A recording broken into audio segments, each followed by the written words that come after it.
Sorry we're late tonight, ladies and gentlemen, but it seems they have somebody at WWCR running the board who is absolutely, totally incompetent. And management will hear about it tomorrow night. I just returned from Phoenix, where I participated in Campaign USA. And tonight, you're going to hear my portion of that event, provided there's still time left in this broadcast hour to squeeze it all in. So don't go away. I'll be right back.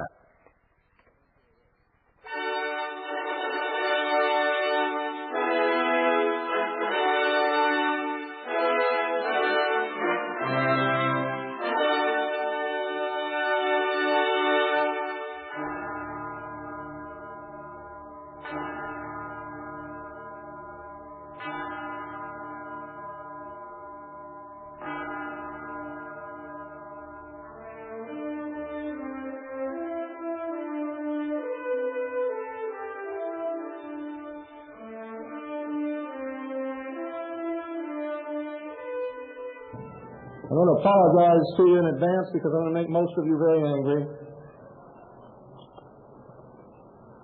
Not that I want to, but because that's the way things have to be in order to deal with the truth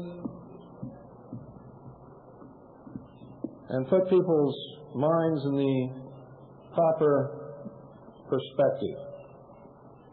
Truth is relative. It's extremely elusive. And most people who believe they know the truth are dealing on the fringes of it. I learned this many years ago. Don't set out in the world thinking that you're going to instill your beliefs into people in the name of truth. A belief is a belief until it's proven. Don't set out in the world thinking that you're going to shove your religion down the throats of other people in the name of truth. Because religion is called religion because it's based upon belief of principles and ideals which cannot be proven. It is your religion. It is your right to believe it. Your beliefs are your beliefs, and you have a right to believe them. When we talk about truth, we have to talk about things that can be proven in this world, unless we want to spend the rest of our lives and the rest of the history of this world killing each other and hurting each other and maiming each other and burning each other at the stake, all in the name of beliefs that cannot be proven, are religions that are yours because you think that everybody else should believe in your religion. You see, I'm a real American. I understand the Constitution. I understand why it was written. I understand who wrote it. And irregardless, I keep saying irregardless, it should be regardless, and people correct me on that all the time. Regardless of what you may have been taught about our forefathers, they were not all that they seem to be. For example, and this is fact, it can be proven because you can purchase this Bible today. Thomas Jefferson was not a Christian. He did not believe in the God of the Bible. He did not believe that the Bible was the divine inspiration of God. He ripped out whole sections of it, and he wrote his own Bible. Thomas Jefferson was not a Christian. Benjamin Franklin was not a Christian. He was a deist. Benjamin Franklin was an occultist. He dabbled in the occult. He had 2 common-law wives that he never married. When he went to Europe representing the United States of America, he reveled in booze and prostitutes. He was not a Christian. You'll hear people across this world, this land, and the world, tell you that he was, and tell you that our founding fathers built this nation as a Christian nation, and I'm going to tell you that's a lie. I'm also going to tell you that I'm a Christian. And I'm going to tell you that not only am I a real American, I'm a real Christian. And I'm not going to try to shove my religion down your throat. Because Jesus Christ didn't do that. He talked to those who would listen, and those who would not, he let them pass. You see, I believe that God put us here on this earth and gave us free will choice. All of us. All of us. We're also admonished, judge not, lest ye shall be judged. Yet I hear from most people who profess to believe in these things, judging other people all the time, denying them their free will choice. If you're able to shove your religion down somebody else's throat, did they make a free will choice? Does it count? No. The history of this nation and the history of the world is rife with strife and bloodshed, maimed, mutilated bodies, twisted minds, because we haven't learned how to be Americans yet, after over 200 years of history in this country. Our forefathers came here from Europe, what was called the Old World, to build a new nation, to escape from religious persecution, because in the Old World, in every state you went to, there was a state religion, and if you didn't belong to it, or you spoke against it, or you didn't want to believe in it, you were persecuted. And our forefathers knew that to escape from that, they had to establish a government that would protect the rights of all people to practice whatever religion they believed in, as long as they did not hurt the person or property of their fellow citizens. And that is the truth. And if you don't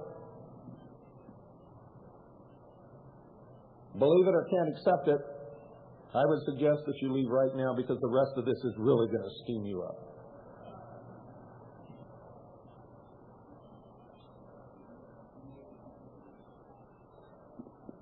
The history of this country is that we as Americans, supposedly believing that the Constitution is our country, in toto, protecting the rights of the citizens, which are natural born with us, creator endowed, if you will, and limiting the power of government so that those rights can never be infringed. Yet, throughout the history of this country, we have violated that premise over and over and over again, and today it's being violated more than any other time in our history, because the powers that be, knowing and having practiced it throughout their history, divide, cause us to conflict with each other, hate each other, war against each other, because they understand. They've perfected this technique. You can go back through history and watch it in action when you can find a history book that tells the truth. So that while we're fighting each other, dividing the nation up into little plots and pieces, they are very quietly and very quickly placing the chains upon all of our ankles. And anyone here who thinks you're going to emerge on top And you're not going to be chained by your ankles. You better think again, because that's not true. You want to get real scared real quick? When these final conflicts come into being, the people that you see here are the only people in Phoenix who are going to resist. Look around you. These are the people that you can count on. These are the people who are interested in coming here and finding out what's really happening. These are the people who aren't worried that if they're here, somebody's going to take their picture or take down their name and they're going to get on somebody's list. These are the brave souls in Phoenix. These are the people in Phoenix who understand that this country is in trouble. These are the people in Phoenix who probably belong to militia. These are the people in Phoenix who own weapons. These are the people in Phoenix who will fight if they have to. And these are all of the people in Phoenix who will fight if they have to. And if you don't believe that, you wait and see. And you're going to see some of the people who are here get scared at the last minute, and they won't fight. And that's the truth. History proves this. When I want to know what's going to happen in the future, I look back at what happened in history. And whatever happened in history with any given population, I know there's a 99% chance that's exactly what's going to happen here with a given population. Throughout the history of this country, we've been scammed. We've been lied to. We've been deceived, and we've been manipulated. And it started many years ago, just before the Civil War. Some things happened during the Civil War that began to nibble at the sovereignty of the citizens and of the states. There were a couple of failed attempts to establish central banks, something our forefathers warned us against. Probably the greatest watershed year in the country of this history, leading to the destruction of the United States of America and the Constitution for the United States of America, was the passage in 1913 of the Federal Reserve Act. The second was the passage of the Trading with the Enemies Act and the adoption of the Emergency Powers Act in 1917 during World War I. The third was the application of this to the American people with the Declaration of Emergency and the adoption of the Trading with the Enemy Act for the bankruptcy of 1933. I'm just going to hit on the milestones because I've got a lot of talking to do here, and I've got to instill in you some principles that maybe you weren't taught or you forgot, and I'm going to make some of you very angry. And again, I want to make it clear, it's not because I want to, it's because it has to be that way. We must have an awakening, and we must have an awakening to the truth. The truth is, unless we come together as a nation and understand where we've been, where we're at, and where we're going, and who we are in the eyes of the law, nothing's going to change. Unless you have some mistaken idea that we're going to get through this without anybody being damaged, let me set that straight. I believe wholeheartedly and 100% in attempting every peaceful method to resolve the situation we find ourselves in now. But because of my intelligence background with the United States Navy and the last 20-some-odd years of research, I know that this octopus extends so far into every nook and cranny of our society that that's not going to happen, and the final conflict will come as an armed conflict between those citizens of this country who are aware, committed, and brave enough to stand up to the technology of the New World Order. Who's going to win is anybody's guess. But there are those of us who will fight nevertheless. And blood will be spilled in the streets of America. It is inevitable. It's not just me saying this, it's known by many people in this country.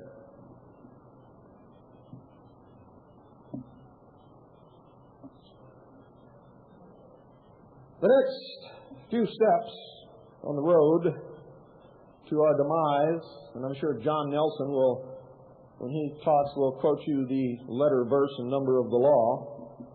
The man has an incredible mind and memory and has done more extensive research into the law than probably any man alive in this country, including all of the legal minds who belong to the American Bar Association, who don't know a damn thing about the Constitution.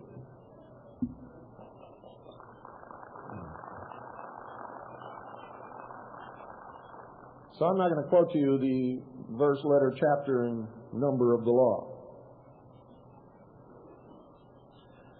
But I'm going to tell you that World War I was created as a stepping stone to world government. Now, you can probably go to your video store,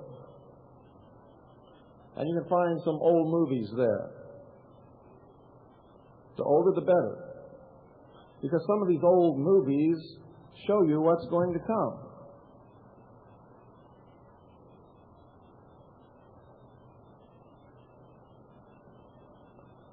Some motion pictures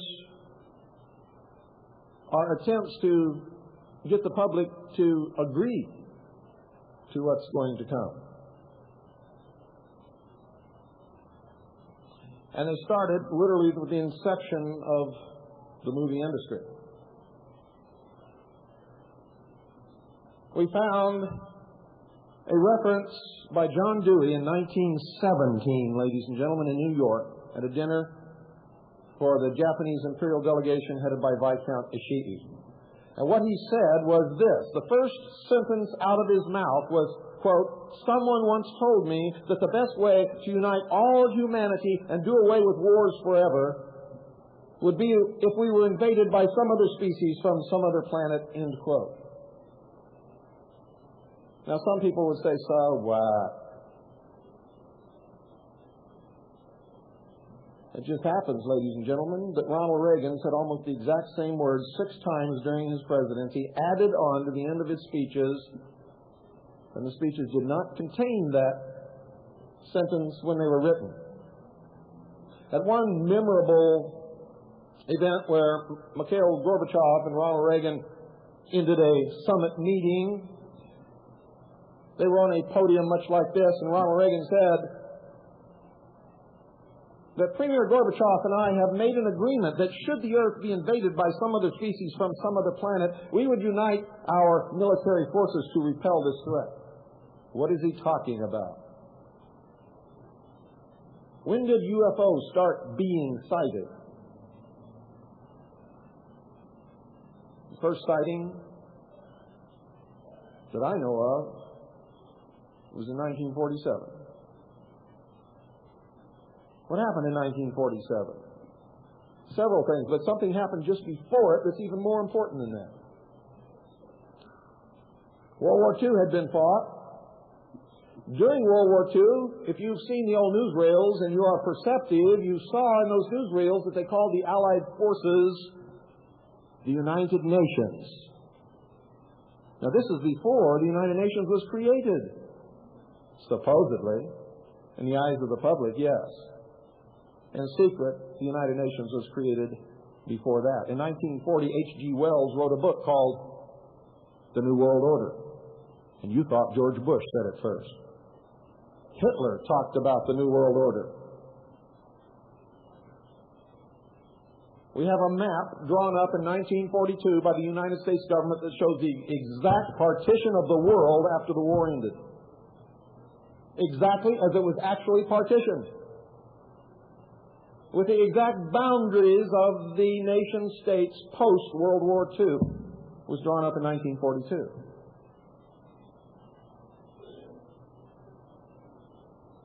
Now, for those of you who might be members of the press and go out of here and write that Bill Cooper, conspiracy theorist, said this, this, and this, don't try it. Because I'm not a conspiracy theorist, I deal with the truth, and everything I say up here I can prove. You see, it's not a conspiracy, never was. Nothing is hidden. You can find everything that I found. It's contained in treaties. It's contained in the law. It's contained in State Department documents. It's contained in the Federal Register. It's contained in the Congressional Record. It's contained in the headlines of the newspapers of the world. It's contained in books. It's contained in movies. You see, The airing by the Mercury Theater and Orson Welles of The War of the Worlds in 1938 was not an accident. It was a test of the theorem that John Dewey had proposed in 1917. Will it work? Will the population buy it? Can we put this over on them? Will they truly perceive, if we give it to them, that some other species really exists on another planet and is coming here to threaten us? And what was the answer?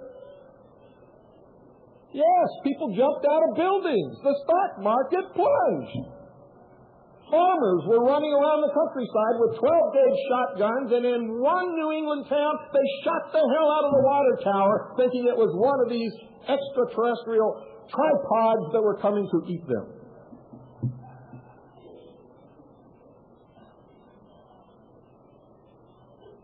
Today, Stanton Friedman, every time he gives a talk about the crash at Roswell, ends it with statements like, the young people are now going to see the world differently without all the national borders. And in face of the fact that extraterrestrials might be real, shouldn't humanity all come together as one? What do you think this is all about? It's about one world government.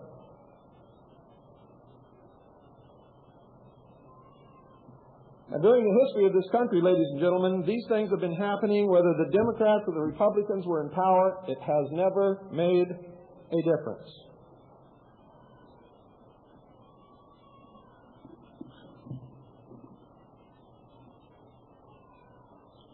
Well, I thought there was supposed to be a control for the slide machine, but I guess there's not. It's never made a difference. We have a two-party system, and that two-party system exists for one purpose. For the same purpose that they have a two-party system in Mexico, and in England, and everywhere else. It's called the Hegelian method of political conflict resolution. In other words, we got a bunch of cattle out here that are stupid. A nation or world of people who will not use their intelligence are no better than animals who do not have intelligence. Such people are beasts of burden and stakes on the table by choice and consent. That is the philosophy of those who are our enemies. They consider themselves to be the only truly mature minds and therefore the only ones capable of ruling. You're cattle. Stupid cattle. And me too. They include me in that, by the way. In case you think I'm being elitist, I'm not. All of us. That's the way they look at us.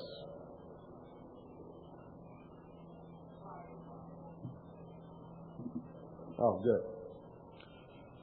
It doesn't really make any difference. I was just trying to stick to the way things ought to be.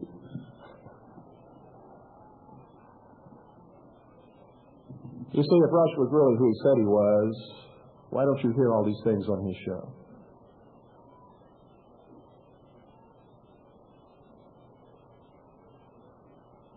The Hegelian method is basically this. We have a population here.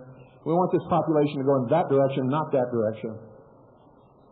We will create a conflict that will push them in that direction because we will put our people at the head of both sides of the conflict. And we will engineer the outcome. Thesis, antithesis, the synthesis of the two gives them the solution. The cattle think it was a natural outcome of their efforts.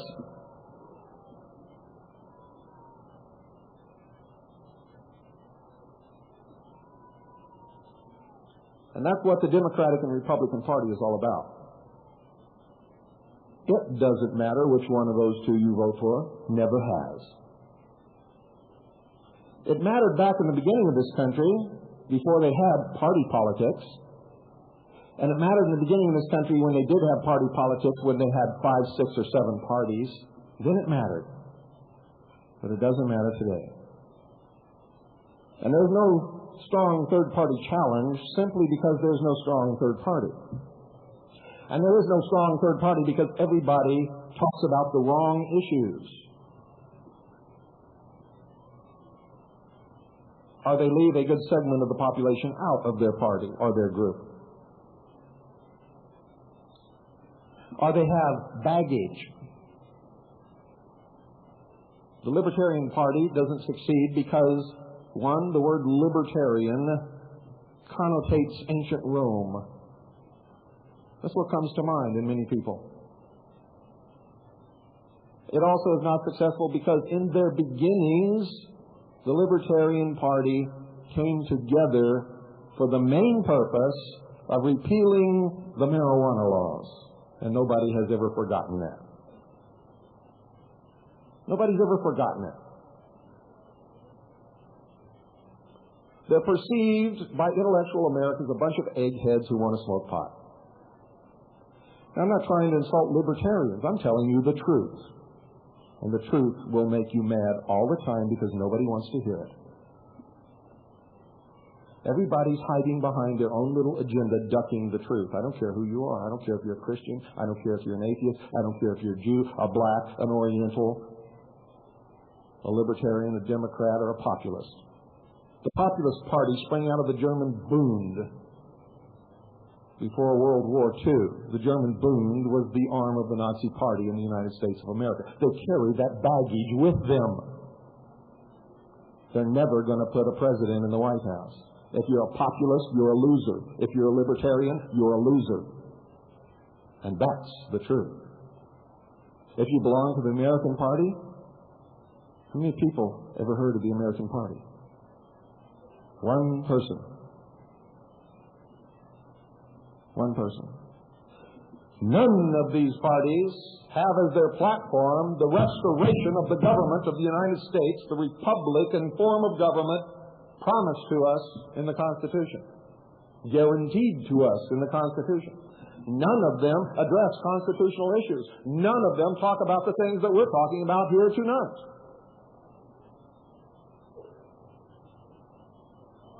Because the Democratic and Republican Party are controlled by the enemy. If you vote Democrat or Republican, you are a loser. You may win the election and your person's going to the White House and you might open a bottle of champagne and celebrate, but down the road in a few years you're going to pay out the nose.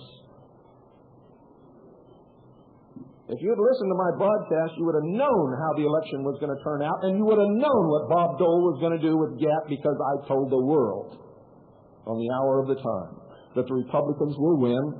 I told the world that Gap would pass.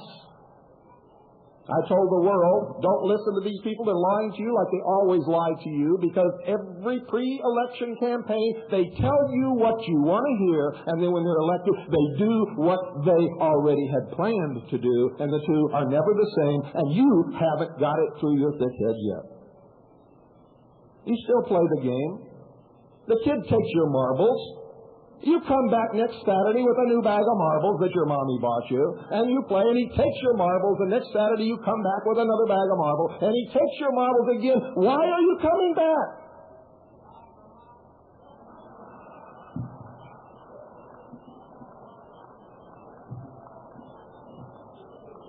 That's a good answer.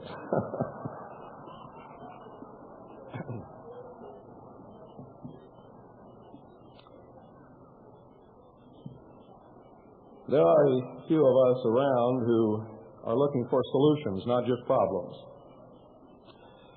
We know that to be responsible, we must do everything in our power to attempt every peaceful solution that can be attempted and prepare for the war that is sure to come.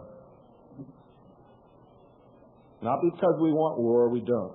When I left Vietnam, I made a promise to myself that I would never kill another living thing for the rest of my life. I used to love to hunt. I haven't been hunting since, because I have been on the ultimate hunt. And once you've been on the ultimate hunt, hunting holds no interest unless you're a little kooky up here.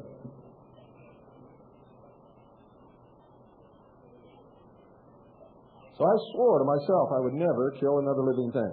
And I find myself preparing to eventually do that, knowing that if I don't, whether or not I promise myself, my daughter's going to have a terrible future as a slave in the New World Order. And I can't permit that.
How many people are there here who will honestly raise their hand and say they're here and they belong to a law enforcement organization of some kind? And I'm not trying to say you're here spying on anybody. I know there are many law enforcement personnel who consider themselves to be patriots. Are there any here?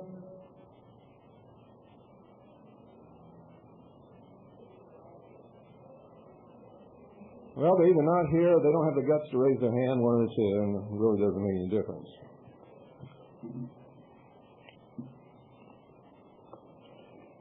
The point I want to make, because I get letters and calls from law enforcement people all the time saying, Bill, I belong to the blankety-blank police force, or I'm a member of the so-and-so SWAT team, and I'm a patriot. And my question to them right off the bat is, if you're a patriot, why are you breaking down people's doors without warrants?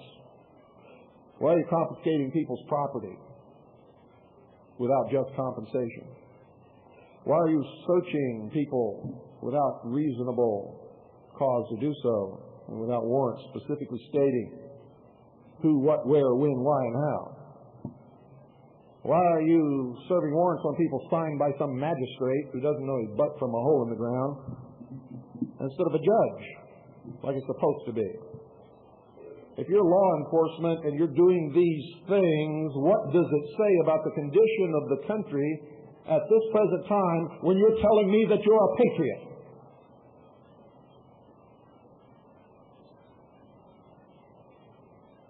What are you, afraid you're going to get fired? You're going to throw your country out the window to keep from getting fired? If you're supposed to be standing up for law and order, why are you doing these things?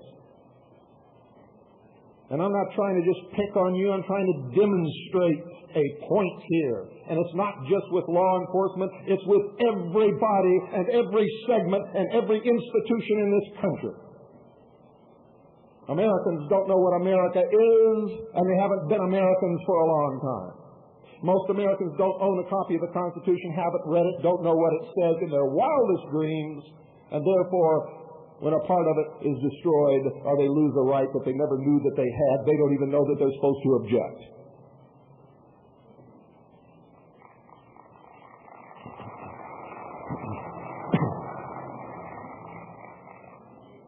There's a lot of people in this country and in other countries devoting their entire lives to proving that the Holocaust didn't happen. Why? Because everybody has to have an enemy. And with a lot of people, the enemy has to be the Jews. For some reason. Let me tell you something. The Jews didn't create the Holocaust. And if the Holocaust didn't happen, they didn't create the myth. The United States government created it. Why did they create it? As a part of the plan to bring about the New World Order. They had to make war so despicable that there could never be another nation on the face of this earth with another nation to fight. They wanted the people to beg for a United Nations, to get rid of nation states and get rid of war. The Jewish people go along with all this because they get to be the victims, and with victims come extra rights. It's just human nature. And we need to deal with the future, so you better quit trying to deal with settling things that have already gone by.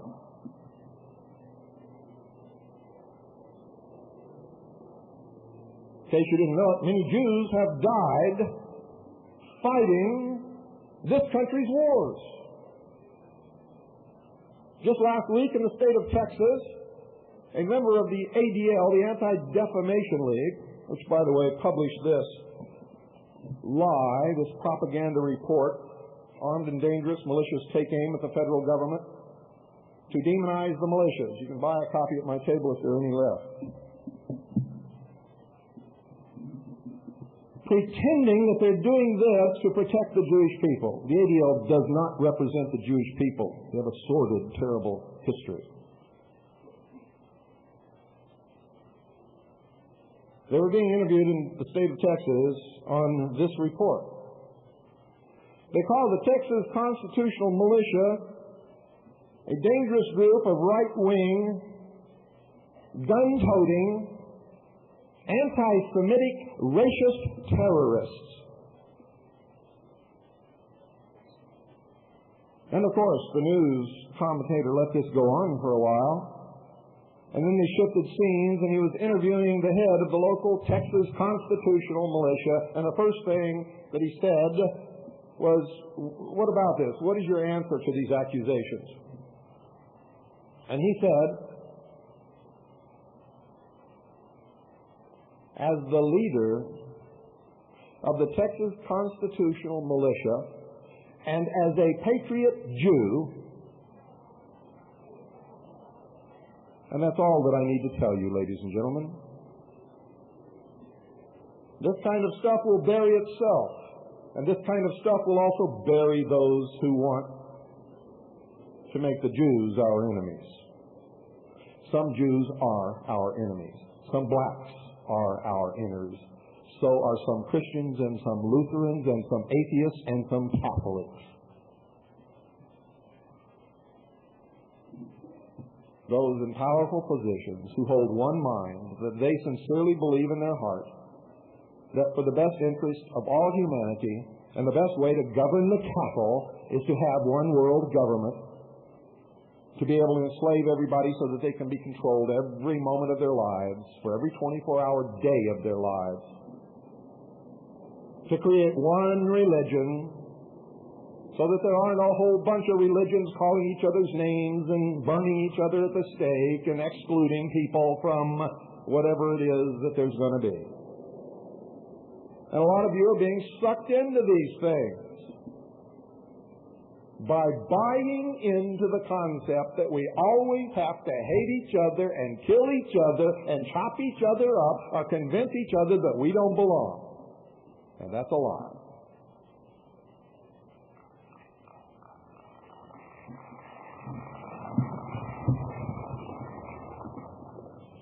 People are waking up and people are coming together. We can bring this whole nation together if we try hard enough. I had a vast network of dedicated, patriotic people of all races, religions, and creeds. They gather information from all points of this nation and all around the world, and they funnel it to us for analysis and compilation. We hand it to the headquarters staff of the 2nd Continental Army of the Republic Militia, who use it in their plans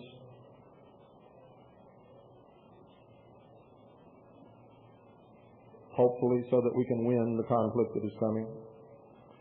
We channel it into the hands of politicians, military officers, the heads of organizations that we know want to work to change things for the better peacefully. We have our agents in places like South Central Los Angeles, bringing black gang members off the streets into centers where they are taught the truth about the Constitution, where they're taught the truth about the slavery of their ancestors, where they have an opportunity to read my book, Behold a Pale Horse, and many other books, and watch videotapes and listen to audio tapes of speakers such as you're seeing today that will never get into South Central LA to talk to them. We have people like Anthony J. Hilder who risked his life to go down there to talk to those people. And they're now beginning to realize how they've been scammed, how they've been taught that they don't belong and the Constitution doesn't apply to them, so they're non-citizens. How they've been taught to believe that they should be victims because they're black and their ancestors were slaves, making them slaves today when they don't have to be. How the government brings in drugs and makes them available to them, and brings in drugs and guns and sells them to them so that they'll create the crime in the cities to make the middle class get on their knees and beg to have their rights taken away so that they can be secure in their homes. And when this wakes up, when you turn on that light bulb, it can never be switched off. They're becoming Americans.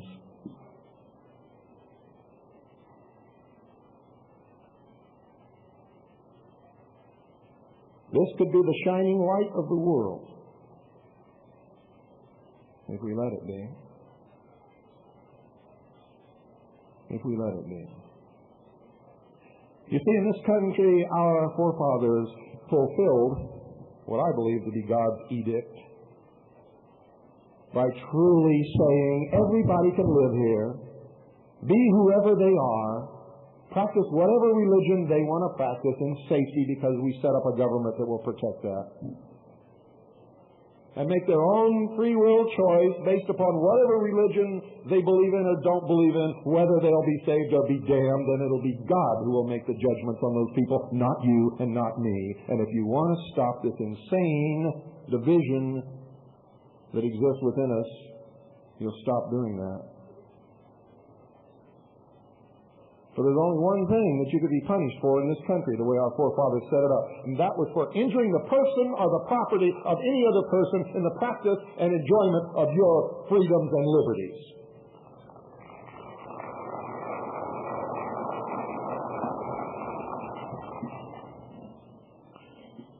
With that in mind, a very famous person, who's also a very great patriot, and who also is a Jew, conceived the idea of a political party that could help us come together, help us put a presidential and vice presidential candidate in the White House in 1996, and restore Republican government, restore the Constitution to its rightful place as the supreme law of the land, and truly bring back America and Americans. And I'm going to tell you about that party right now. It's called the Constitution Party. It is the only party that has as its platform the Constitution of the United States of America.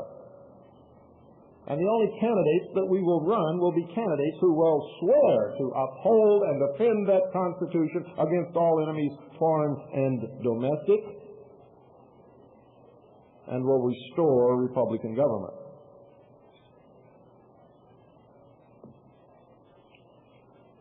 He called several people who he felt were just as patriotic and just as interested in bringing back America as he was.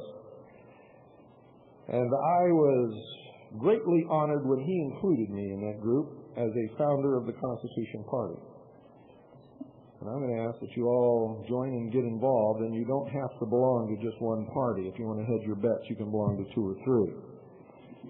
And then I'm going to tell you about a resolution that we passed in Kansas City with the members of all the disparate groups in this country who call themselves constitutionists and all of the minor, or what you would call, third parties.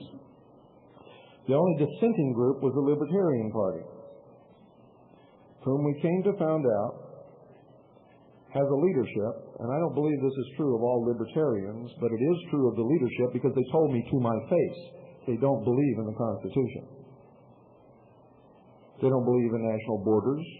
They don't believe in an immigration policy. They don't believe in tariffs.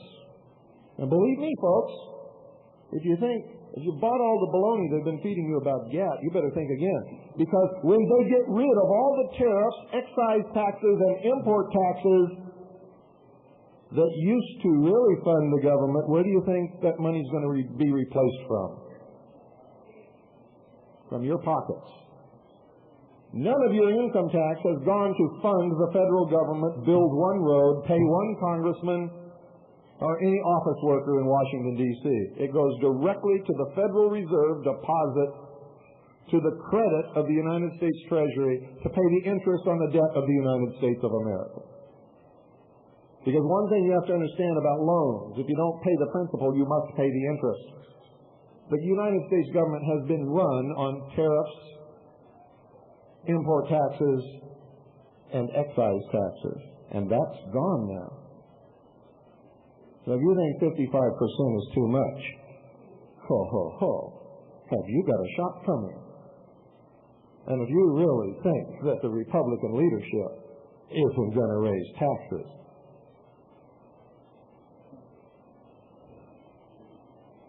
then I've got a sign-up sheet on my table over there for a trip to Never Never Land. We, the founders of the Constitution Party, hold that our federal government has consistently violated the Constitution of the United States.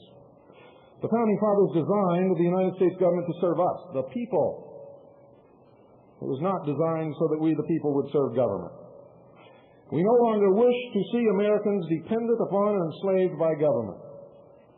Generations of Republican and Democratic administrations have made it abundantly clear that they are incapable of managing the nation's affairs competently, justly, or legally.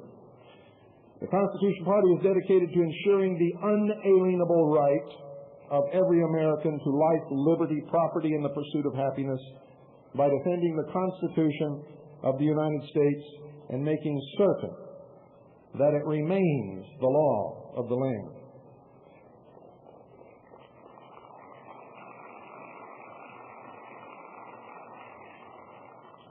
The right to one's own life requires the right to freedom and to own property in order to sustain that life, and wherever that's taken away, you see people destroyed. Therefore, the Constitution Party holds that no one has the right to dictate to anyone else how to live. If it's not forbidden by the Constitution or by the laws of your state, it is your right to do whatever you wish as long as you do not injure the person or the property of another living human being upon this earth. It's that simple. That's exactly the way this country was set up in the beginning. It's the way it's supposed to operate.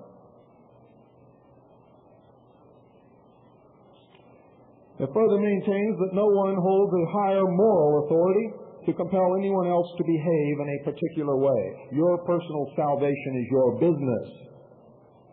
Mine is mine. It is God's job to judge. And if there is no God, it doesn't make any difference anyway. But if you believe in a God, it's God's right to judge. Judge not, lest ye shall be judged.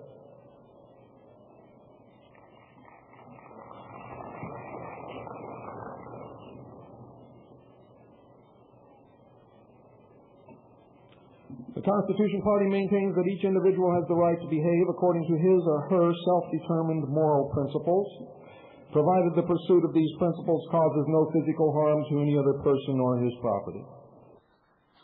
Now, at this point, ladies and gentlemen, I'm going to tell you that we're going to continue broadcasting on satellite until the end of this program. And I'm going to ask those at WWCR who literally stole 10 minutes from the beginning of this program to allow this program to continue until it's finished. And if you don't, well, we'll deal with that tomorrow.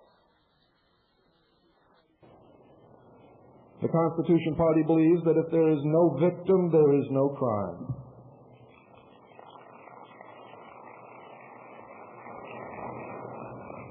The Constitution Party believes that no entity, including a majority of voters or citizens, may take away or violate the rights of an individual. That can only be done as proscribed by the Constitution, and it can only be done by changing the Constitution that protects those rights. The procedures are outlined within the document and are clearly understandable by anybody who wants to read it. Any law which is passed that contradicts the Constitution of the United States of America and the amendments thereto is unconstitutional, unlawful, and illegal.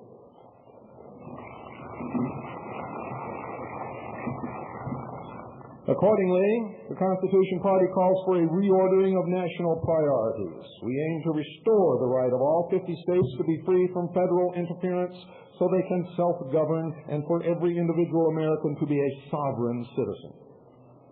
Our goal is to create a truly free country, not a country where everyone says they're free and doesn't even know that they're a slave. A truly free country where people will learn to be responsible for their own welfare.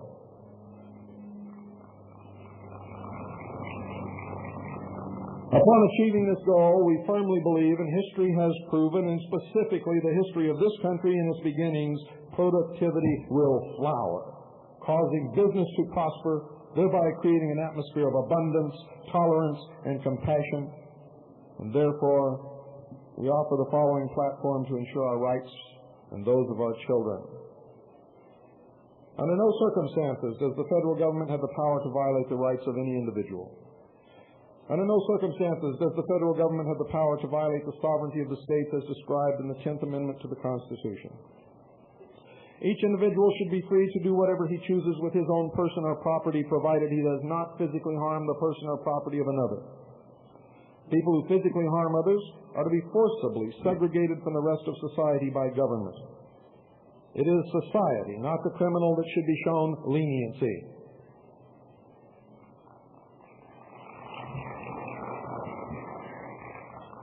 The Constitution Party supports full private property rights. We reject the idea that federal government may dictate use of private property or confiscate property without full and just compensation pursuant to the limits of the Constitution, and that's happening now to 5,000 people in this nation each week who are not even charged or indicted.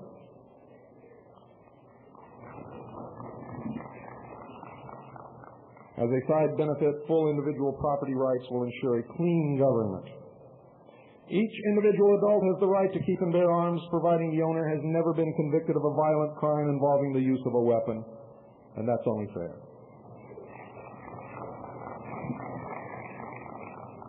The Constitution Party advocates the maintenance of the strongest national defense force in the world. The Constitution Party does not advocate military interference in the affairs of other nations.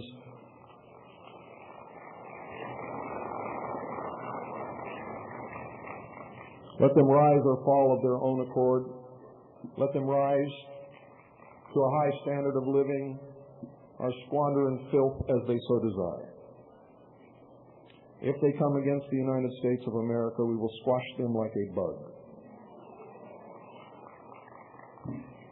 But if they do not, we will leave them alone. Very simple. The Constitution Party further believes that the United States should protect its sovereignty by maintaining full control over its own defense systems and not turning them over to the United Nations.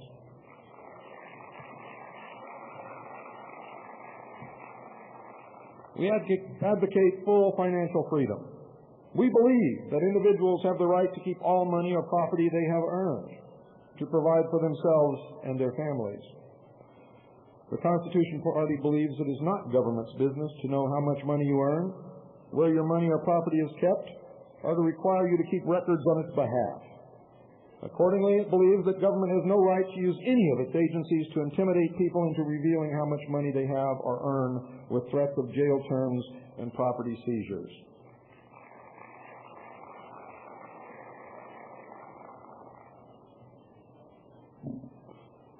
Government has no right to force an individual to report how much money he or she deposits or withdraws from a bank, and so on and so forth. And I'm running out of time. You can pick up a copy of this at our table. If we're out of these, you can put your name and address on a list. I will send you a copy. We hope that you will join us. And for everybody who keeps saying there's no proof of all of this, it's just a bunch of conspiracy lies and conspiracy theorist fantasies, I spent my life gathering the proof. Nothing is aired on the hour of the time that cannot be proven, and I've said nothing tonight that I have not proved or cannot be proven, or that John Nelson or Dr. Gene Schroeder cannot or will not prove in the next 2 hours. Ladies and gentlemen, that's the end of my talk in Phoenix, Arizona. I want to thank those at WWCR who allowed us to go past the end of the hour because of the time we lost at the beginning of the hour. This was an important broadcast. Good night, and God bless you all.